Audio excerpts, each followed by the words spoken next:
शिव उसको देखते, तारकासुर शिव जी को देखता, पर शंकर भगवान के सामने तारकासुर का कभी युद्ध शंकर जी से नहीं। सारे देवताओं का हो गया पर शिव का नहीं। हमने पहले भी कथा में कहा है, आज फिर कह रहे हैं, शंकर भगवान का कोई दुश्मन नहीं है, कोई दुश्मन नहीं। शिव का कोई द्रोही नहीं। शिव के सब प्रिय नाग, असुर, किन्नर, मनुष्य, राक्षस, देवता, गंधर्व, जितने जीव, थलचर, वायुचर, जितने जितने जीव हैं, जितने जितने भी हैं, सब भगवान शंकर के प्रिय हैं।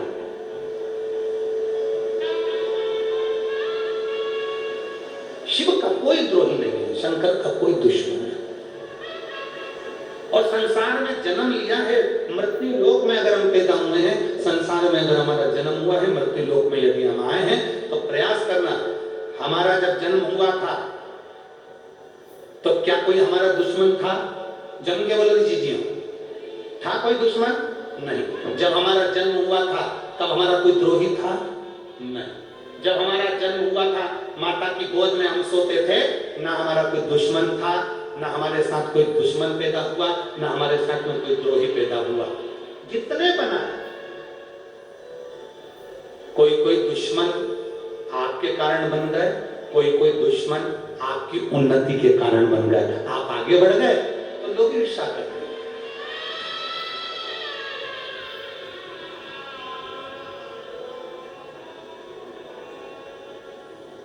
और फिर निवेदन है, चाहने वाले जिंदगी में कम हो जाएं, चल जाएगा। चाहने वाले जिंदगी में कम हो जाएं, चल जाएगा, पर अपने निंदक, बुराई करने वाले, अपने दुश्मन कम नहीं होना चाहिए, तब आनंद नहीं। चाहने वाले कम होंगे, चलेगा, पर निंदक कम नहीं होना चाहिए। निंदक कम ना हो तुम्हारे, तुमको अपशब्द कहने वाले कम नहीं होना चाहिए। क्यों? क्योंकि जितना चाहने वाले तुम्हारा प्रचार नहीं करेंगे, उतना निंदा करने वाले तुम्हारा प्रचार करते रहेंगे, अपशब्द करते रहेंगे, ताना देते रहेंगे, आया करा कर। इनकी कमी नहीं होना चाहिए, इनकी कमी ना। भगवान शंकर का कोई दुश्मन नहीं, शिव का कोई द्रोही नहीं। शिव का कोई दुश्मन, भगवान शंकर का कोई द्रोही नहीं, कोई दुश्मन। सब जितने भी हैं शिव के प्रिय हैं। सांप में जहर भरा होता है, जहरीला सर्प होता है, पर शंकर का प्रिय है। बिच्छू में जहर होता है, पर बिच्छू शंकर का प्रिय है। समुद्र खारा होता है, पर शंकर का प्रिय है। गंगा निरंतर कल कल बहने वाली, ना जाने कितने उपद्रव करती हुई, कहीं इस छोर से कहीं उस छोर तक जाने वाली, शिव की प्रिय है। नंदी, भृंगी, श्रृंगी, भूत, प्रेत, डाकनी, पिशाचनी, चुड़ैल आदि जितने जितने हैं, शंकर के सब प्रिय है। शिव का कोई द्रोही नहीं, शंकर का कोई दुश्मन नहीं। इसीलिए शास्त्र करता है, इसीलिए करता है, नमामि शमीशा निर्वाण विभुं व्याप्तं ब्रह्मवेदस्वरूपं नमामि शमीशा निर्वाण विभुं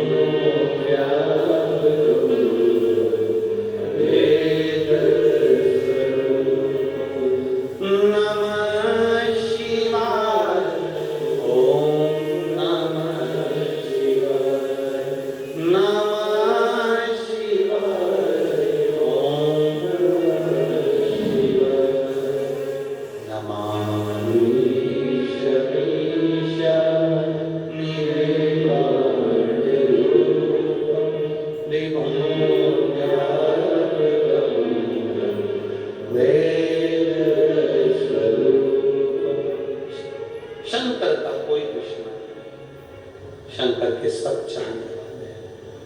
सब चाहिए।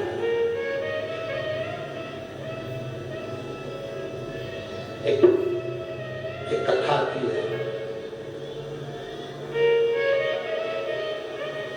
बड़ा सुंदर एक संवाद होता है।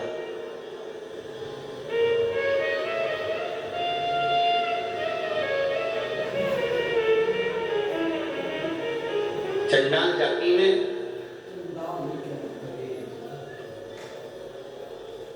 एक कौर नाम की एक स्त्री, चंडाल। अब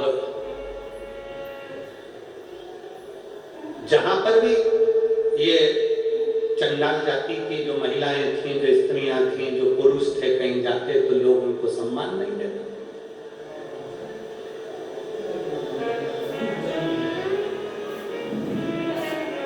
अब देखिएगा जरा शिव कथा क्या कह रही है। कोई इनको सम्मान नहीं देता। किसी ने कह दिया कि तुम छोटे हो, किसी ने कह दिया कि तुम ऐसे हो, किसी ने कह दिया तुम वैसे हो, किसी ने कह दिया तुम ऐसा है, तुमने वैसा कर दिया, तुम चंडाल हो, तुमने ऐसा कर दिया, तुम वैसा कर दिया। उनको बार बार टॉर्चर किया गया, बार बार उनको कहा गया।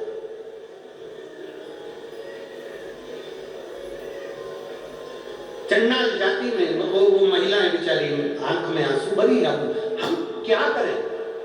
हमें थोड़ी ना मालूम कि परमात्मा ने हमको कहां जन्म दिया।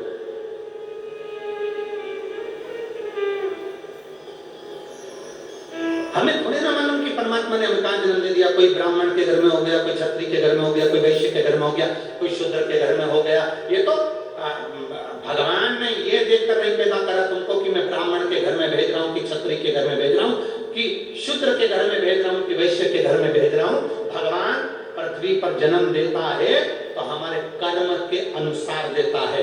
पूर्व में हमने अच्छा कर्म करा होगा तो हमें अच्छे घर में भेज देता है, बेकार कर्म करा होगा तो फिर कहीं बेकार घर में भेज देता है।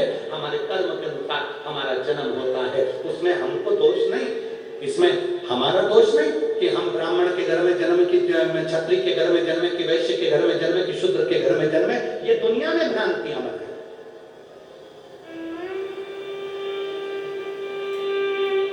आज जो राष्ट्र को बांटा जा रहा है ना, ये जातियों में बांटा जा रहा है।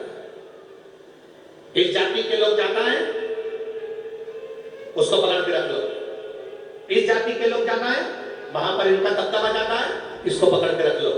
वहां उसकी जाति के लोग ज्यादा हैं, उसको पकड़ के रख लो।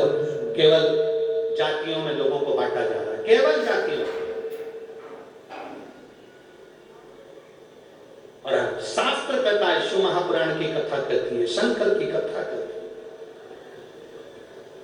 शिव कथा कहती है। जाति से बाहर निकलो और अपने आप को बलवान बनाकर कहो कि हम चाहे ब्राह्मण हो, चाहे क्षत्रिय हो, चाहे वैश्य हो, चाहे शूद्र हो, उससे पहले हम सनातनी हिंदू हैं। ये सब बाद में है, पहले हम सनातनी हिंदू हैं। ये सब कुछ बाद में है। जातियों में लोग बांटेंगे पर हमें बंटना नहीं, हमें सनातन धर्म की अग्रणता रखना है।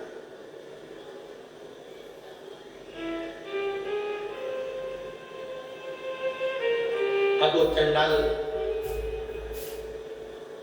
जाति की माताएं सब इकट्ठी हो गई। इकट्ठी होकर अब वो क्या, किसको मारे?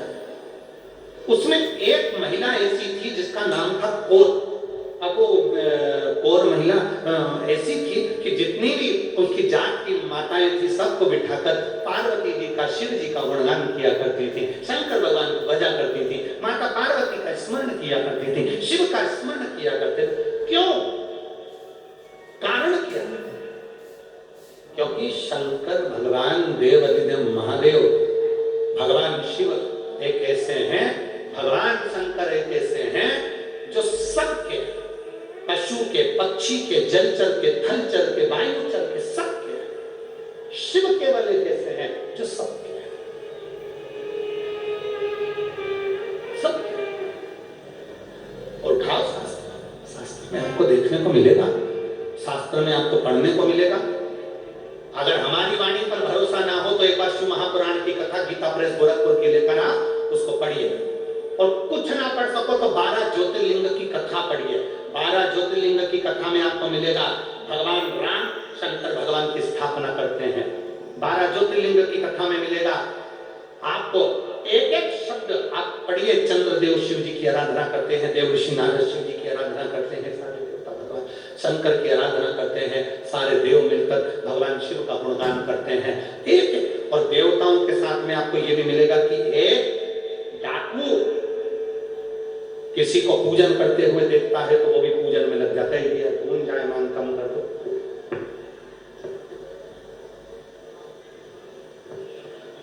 एक डाकू भी शिव की आराधना करता है।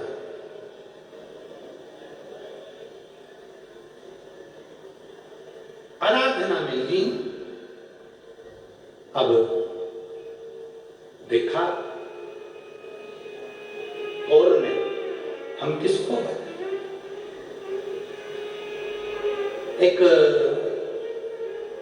यहाँ पर हमको मालूम नहीं है छत्तीसगढ़ का तो नियम, परंतु हमारे मध्य प्रदेश का और हमारे सीहोर का तो हम कह सकते हैं।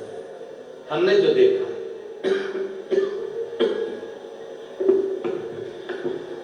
जो देखा है वो हम कर सकते हैं। हमें छत्तीसगढ़ का नहीं मालूम। हमारे सीहोर में हमारे घर की जो माता है वो सुहागिल करती है।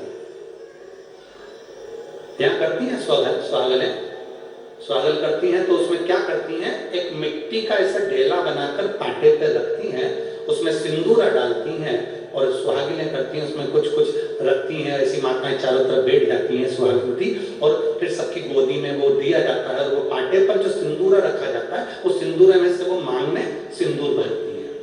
अब यहाँ होता है कि नहीं होता हमको नहीं मालूम, पर हमने देखा है। आपके इधर होता है? अच्छा ठीक। क्या कहते हैं उसको? गोरनी की सुहागिन। ठीक।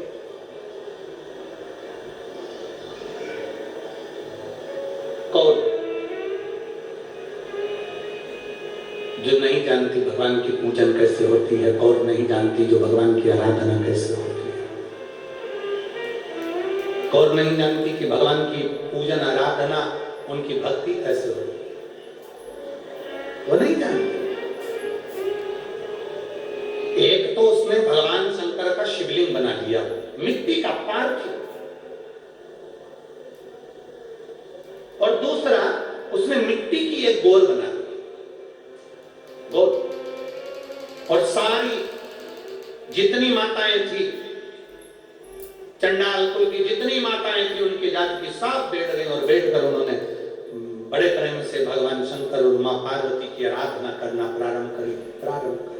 अब आराधना में तो लग गई, पर बात इतनी सी अड़ गई कि इनके पास में भोग लगाने के लिए कुछ भी नहीं था, कुछ। अब भोग क्या लगा? भोग क्या किया? मां। जब भोग लगाने के लिए कुछ भी नहीं था, जब भोग लगाने के लिए कुछ भी नहीं, अब क्या भोग लगाए? क्या भोग दिया जाए? उसी में से एक महिला उठकर गई, कहने लगी अपन ने जो भी खाया था ना उसमें थोड़ा सा बचा हुआ रखा है, चलो अपन भोग में रख देते हैं। झूठा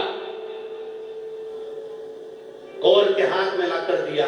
कौर ने सबके साथ मिलकर मां भवानी को, मां दुर्गा को, मां अष्टभुजा धात्री मां भगवान को सम्मुख में वो झूठा ही रख दिया।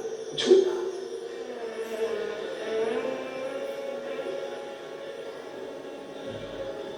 भगवान शंकर देखकर बड़े प्रसन्न हो गए, बहुत प्रसन्न। जब मेरे महादेव प्रसन्न हुए, मेरे भगवान शंकर जब प्रसन्न हुए, मेरे देव महादेव जब प्रसन्न हुए, अधिक प्रसन्नता शंकर जी के चेहरे पर थी, तो पार्वती जी ने पूछ लिया, आप इतने प्रसन्न कैसे नजर आ रहे? इन्होंने तो झूठा सामान का भोग लगाया, झूठन का भोग लगाया, और आप प्रसन्न दिख रहे। इन्होंने तो झूठन का भोग लगाया है और आप प्रसन्न दिख रहे। झूठन का भोग लगाया और आप प्रसन्नता दिखा रहे। शंकर भगवान कहने लगे, कोई कोई भक्त ऐसा भी मिलता है जिसके पास कुछ नहीं होता तो अपना ही खाया हुआ भगवान को समर्पित भी कर देता है। कोई कोई भक्त ऐसा मिलता है, कोई कोई भक्त ऐसा। पार्वती जी कहती हैं प्रभु तो क्या मुझे स्वीकार करना चाहिए, क्या मुझे स्वीकार करना चाहिए? और कहां से लाऊं गंगा, कहां से